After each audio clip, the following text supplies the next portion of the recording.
Have no fear, fellow citizens. The Mediator is here. Good morning and welcome to this week's edition of The Mediator with me, your host, Brian West, here to give you the top 8 headlines and developing news stories that made in this week. Now, as usual, give you the top 8 local headlines and developing news stories that made in first, followed by a movie clip, a skit, a trailer, or something that's going on in the community, or maybe some pictures. And then I'll give you the top 8 international headlines and developing news stories that made in, folks. Let's waste no time. Oh yeah, let's get to it. Story number 1, Poland teachers reach a deal. JT White House has an article out of Poland published February 21st. Now it appears that the Board of Education has approved a 3-year agreement with Poland Education Association, the PEA. Now they held a meeting on February 11th. That's when everything was approved. Now the article goes on to explain how the new contract will cover the teaching staff and will take effect on September 1st and will run all the way through August 31st of 2028. Now the new contract includes a 3% increase on base salaries.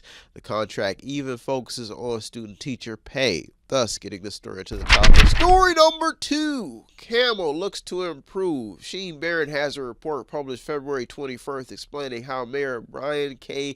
Tedesco plans to return a large amount of city-owned property to what the article calls productive use. They're going to revitalize it to productive use. That's what's in the report. That's their goal. Now, this is all in an effort to revive Camel's appearance. Now, the report goes on to explain how the city has received about $650,000 when Bill Johnson was state rep. So that was a little time ago. I guess that he gave. Well, I guess this got approved under his administration to complete some task at hand, the goal. Now, the entire article is filled with the current process unfolding in Camel and what it will take to complete each project when it comes to funding, etc.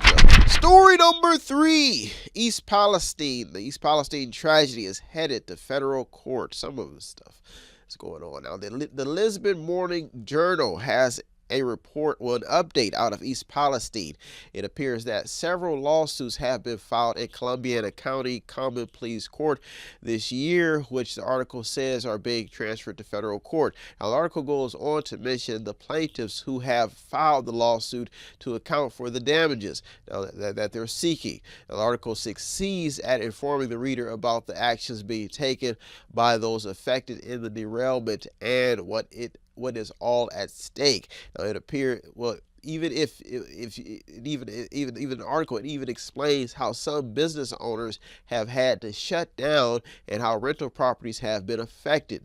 Most of them are suffering. Now, the story really homes in on the ripple effect taking place in the aftermath of the East Palestine tragedy. Story number 4, how will the opioid settlement money be used?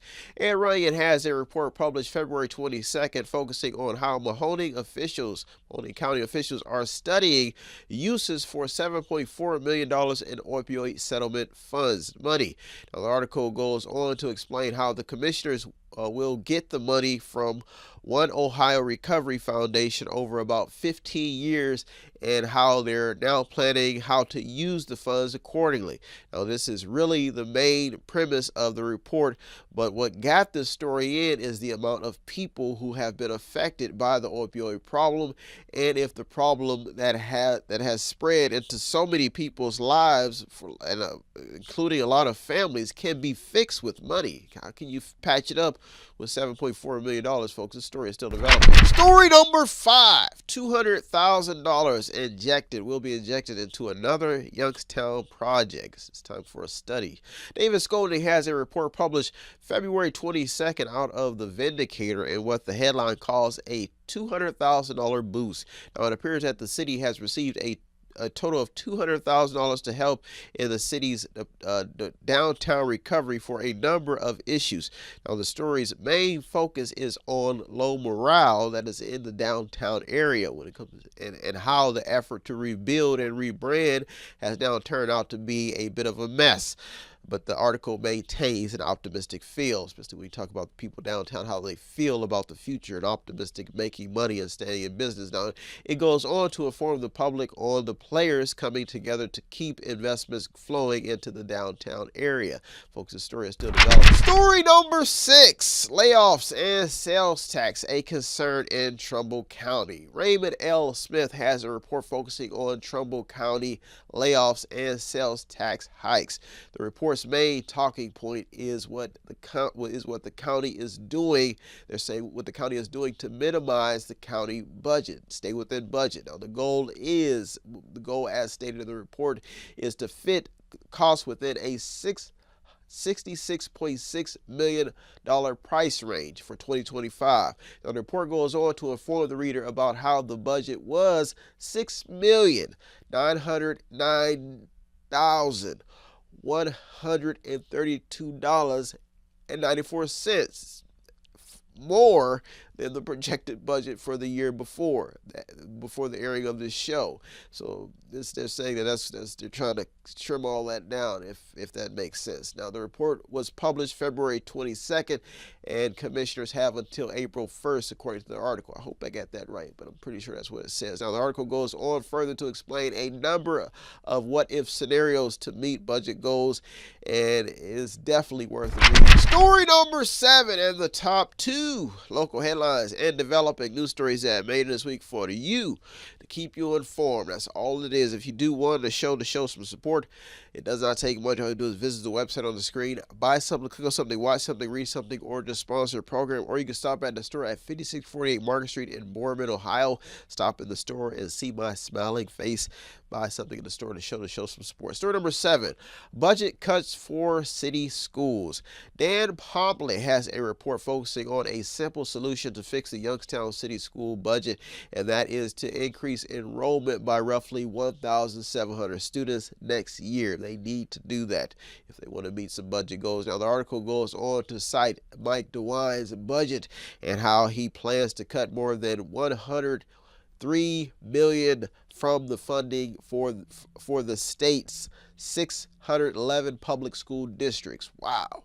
Now, under the plan, more than half of Ohio's districts would lose funding, and Youngstown alone would lose more than $2 million. $2 million. That's a lot. Now, the article states some frustrations when it comes to local board members and state funding proposals. Folks, this story is still developing. Story number 8, the top local headline and developing news story that made it this week. Extra, read all about it. If you don't get up this early and you want to check out the show on Monday, if you feel like you can wait to see the top stories that made it in, I do upload the show to the website on the screen on Monday to our YouTube channel. Story number 8, property taxes are still a top concern. David Skolnick has a report published February 21st focusing on what is taking place in the property tax stir-up.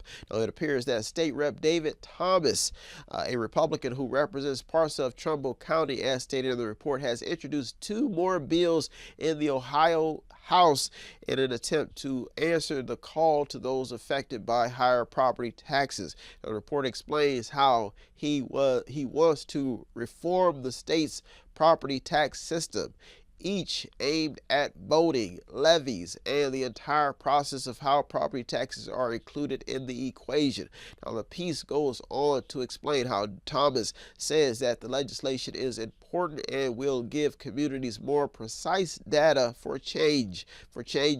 Now, he also says that it's not the silver bullet to the property tax issue, but it is one change of many in an attempt to reform the system. Folks, the story is still developing. That's what story number 8 made to the top this week. Well, folks, are our top 8 local headlines and developing news stories that I made this week.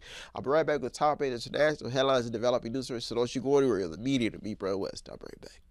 Welcome back. Now it's time to get to the top 8 international headlines and developing news stories that I made this week. Folks, a lot of people are passing away, baby boomers, the older generation, and this is getting serious. We just had some actors, some very famous people pass away. Gene Hackman and his wife were found dead, I mean, so many people are passing away. I remember one time I'm a very sympathetic person. I'm a kind person. I love people, and I never forget it when somebody's father had passed away, and they had called me to borrow something. Now, I didn't know that it was that serious. I didn't know what was going on. So this person called me, and I think what the point is sometimes you don't know what to say to people when somebody passes away. You don't know what to say. You don't know how to say it. You don't know if you're saying the right thing, but you want to say something that will comfort them. And I said something. I said, like, I think the person called me. I said, "Hey, how's it going?" Oh, she said, "Oh, I lost my father. He died of COVID." And I'm on the other line. I'm being very sympathetic. I said, "Oh well, it's going to get better. He will be so proud of you. He will be proud." And the girl got real upset. Started crying. I couldn't believe it. Oh, are you okay? Hung up the phone. And you wouldn't believe that my phone rang. I said, "Hello?" And it was her, I guess her male friend got upset with me. Frustrated. Cussing me out. I'm like, "Oh, what did I say? What did I do?" When people pass away, sometimes you don't know what to say. You don't know how to feel. And a lot of people are passing away. So what I've learned to do is I just shut my mouth. I just let them cry. I don't even, I try not to even hug, no more, because it's that serious now. And a lot of people are dying. I mean, these past few weeks, people have just been dying. And the feeling is numb. But as a loving, caring person, I guess you just have to listen. Can't talk about yourself anymore. You just gotta listen to what they gotta say, and if they're crying, you just gotta, just look at them and let's go. You want to say something, but you just gotta be quiet, because you don't know who could get offended. And don't mention a damn thing about politics. Don't mention nothing about politics. Just give them a hug. Give them something for the funeral. That's it. So when you start mentioning politics when somebody passed, you could rekindle some serious ignition fires. Because politics don't mix with death. It don't mix with life. And it damn sure don't mix with religion. Don't mention anything. Just eye-to-eye contact. Distance hug. Card or two. Go on about your business. Let's waste no time, folks. Let's get to it. Story number 1. Why was a woman dragged from a Republican town hall meeting? Don't mention politics. Hug. Card. Peace. NBC News has a report homing in on the still growing divide when it comes to the American Constitution process, the constitutional process, folks. This is after what the headline says was the forceful removal of an Idaho woman from a Republican town hall meeting she was removed by private security. Now, the woman says that her right to free speech was violated when she said it was violently shipped away when she was escorted out of this meeting. So she says it was her free speech rights were violently stripped away. Now, the fact that she was dragged out is what got the story in. Now, the story adds to a number of disruptions that have continued to stay in top headlines in a very divided country at the time, folks. Let's get the story into the topic. Story number 2. Once again, Black America has its back against the wall. NBC News has a headline focusing on black people, black folks, people look like me, and black folks, and the middle class, people that look like blacks and other ethnicities, middle class America. They're saying that because a large majority of this particular group's wealth was built on federal jobs. Now, the report begins by citing how in the last several decades, federal jobs have helped black workers find stable work with guardrails to provide to prevent bias. So they're saying that the federal workforce has been important to minorities and blacks. Now the article goes on to explain what is taking place now that this money stream could affect upward mobility. Now this report homes in on a part of American voting, the voting class, that is often left in the dark. Folks, that's getting the story to the top. Story number 3, how the tariff game is playing out so far. AFP has a report explaining how Trump tariffs have shaken up China's factory heartland. Now, the report mentions what Trump has been talking about just about his entire business career, basically going after China. Now, the article goes on to explain how Trump's tariff game could affect hundreds of billions of dollars in trade and may worsen if what the article calls a mercurial magnet. That's what the article says, a mercurial magnet. There's a meaning behind that. The article is unique because it puts the reader in the eyes of what is taking place in China. So it basically goes from the China point of view. Now the key to this article is comprehending why the U.S. allowed free trade and American businesses to do business globally in the first place.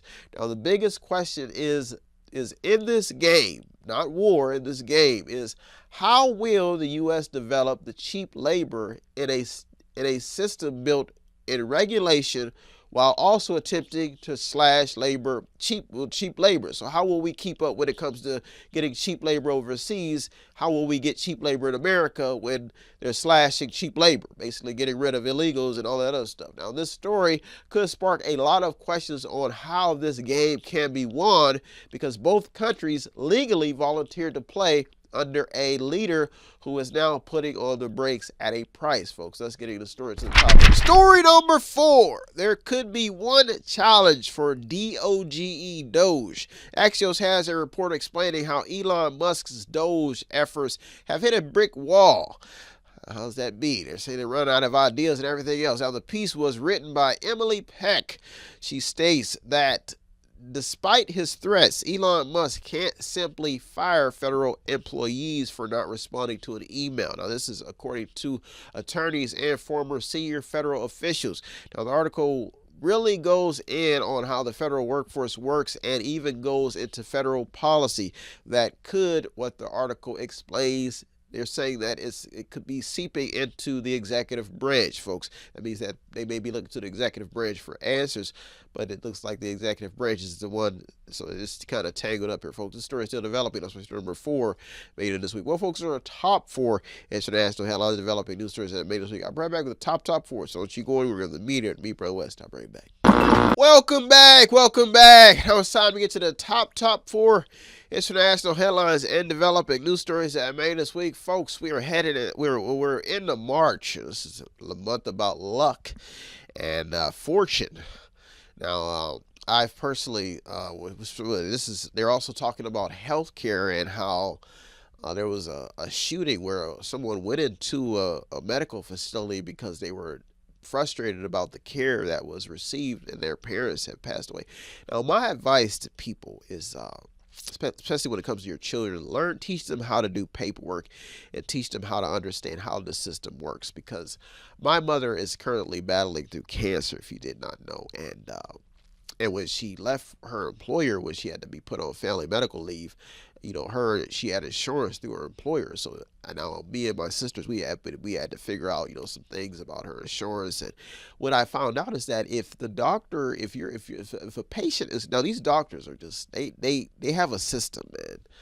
And it's got to be hard being a doctor, because you have all these customers, all these people going through health problems, and your door is probably being knocked down because you have the healing power, or you supposed to have the healing power to heal these people, especially from cancer. And you wonder why all these conspiracies and things go around. So now I experienced this for myself. Okay, so make a long story short, my mom's insurance was basically, it had went through what they call the COBRA process, where your employer gave you about a certain amount of time to transfer your insurance. Either you have to pay for it, or you have to get either Medicaid, or you have to wait for Medicare, especially if you're retired, or you have to get your own insurance. So that when we go to take my mom to chemo, they basically say she cannot be treated because her insurance, is they basically said their insurance had collapsed. And so now you have to think of how everybody else may look at this picture and why somebody would basically take actions to their own hand. Now, this is a life or death situation. They started the treatment, and you go into a place, and this is how people think. Now, my sister, she's a real realist. She's a realist. I called my sister up, and I said, so I said, I tried to take mommy to get her treatment, and she says, well, Brian, just put her on, just call Medicaid. It's that simple. Call Medicaid. So we called Medicaid and got her on Medicaid, and they just basically said, well, bring her back in, she'll finish up the treatment. So, and then you have to look at the deductibles, the bills, and you have to make sure the deductibles are paid. Now, these bills can range in between $65,000, some of them even more than that. And you have to pay deductibles. You have to pay for the treatments, the ambulance. So you can see why a lot of people cannot keep up, why they're frustrated. So now, I don't plan, me personally, it's just I don't think I can go into a facility and just bust open Dr. Bob's door and everybody, you're gonna feel my pain. Everybody's running. Oh my God! Cancer patients falling on the ground. They're already getting chemo. I don't know if that's the way to handle the problem. So it might be wise just to do what I did. Maybe call around and see what other options you have before you go, everybody, get on the ground. I'm going to bust this place open. I'm glad I seem to have a little bit more patience, folks, and a little bit of easier way to solve the problem. I'm sure you get the point. Let's waste some time, folks. Let's get to it. Story number 5. What higher health premiums could mean. Speaking of healthcare and healthcare costs. Yes, healthcare is rising. Axios has a report written by Maya Goldman. Now, she explains how states are considering raising health premiums for their employees. And the article cites rising health costs and how it's squeezing state budgets to the point where some are considering raising premiums for hundreds of thousands of teachers and public employees for the first time in more than a decade, folks. This is word for word in the article. These potential hikes, according to the report, says that this is a matter because they're saying that this matters because no one is immune from higher cost growth. Story number 6. Uncertainty is dangerous for investors. Politico has a report published February 24th focusing on the roller coaster ride, or the roller coaster stock ride to be exact. Now, the report shows a segment of society that's watched every day, and that's stocks. And they're saying that if there is uncertainty is like a virus that spreads when it comes to investors investing in stocks. Now, the entire article is based on how every political decision being made has investors shifting like the blowing wind. That means they're shifting their money around from here to there, and they're making sure that they're nest eggs and all that other stuff. Now, the article steers the reader in so many directions, but makes one point stated by Rich Bernstein advisors, and his point is that uncertainty is rising, but individual investors are completely certain that they know what the outcome is going to be. The article, it does not mention what this outcome is, but this unsettling talking point is not what got the story in. The continued movement of money and how government policy continues to have investors shifting is what got the story in. Story number 7, and the top 2 international headlines and developing news stories that made this week for you with one goal: to keep you informed, folks. If you do not get up this early, I do upload the show to our website on Mondays, so you can want to check out the show on Mondays. I upload it to our YouTube channel. You can check out the top 8 stories that made in this week to keep you informed. Story number 7: Apple will invest in America. Apple is going to invest in America. More. That's good. NBC News has a report explaining how Apple plans to boost U.S. investment plans with a $500 billion pledge amid Trump his tariff threats, as stated in the report. Now, the article goes on further to explain how the tech giant plans to accelerate its spending in the U.S. while aiming to open a new server factory in Houston, Texas in 2026. Now, this is all word for word according to the article written by Rob Wow and Steve Kopak. Now, these are 20,000 new potential jobs, while moves. Well, this if you look at the story like from a angle, it could probably move the pendulum in Trump's direction, because this move is because of his tariffs. Story number 8 in the top international headline and developing news story that made this week for you. One goal, folks, that's to keep you informed, keep you motivated, know what's happening in the news. If you do want to show some support, it does not take much. All you have to do is visit the website on the screen, buy something, click on something, watch something, read something, or just sponsor a program. Or you can stop at the store at 5648 Mark Street in Boardman, Ohio. Story number 8, how a federal downsize could ripple into economics, folks. The DOGE, the Doge movement, has really caused a wave of stories developing just by reviewing top headlines, if you haven't checked out the top headlines. Now, Investopedia has a report citing some key takeaways when it comes to economics. Now, the report starts with obvious takeaways and goes on to explain how experts have identified some potential economical benefits and big risk in this Doge, in this economic mix here. Now, the projection that by cutting the federal workforce, they're saying that the projection that the government could save money might actually hurt growth in the short run, because it's likely that higher taxes and lower spending will help growth in the long run by reducing the swollen federal deficit, swollen budget deficit. Now, the report goes on to explain how this could put pressure on interest rates and crowd out private investments. Now, the comments made by Robert Fry go on to explain how the mass firings of workers are likely to make only a small dent in the overall federal budget.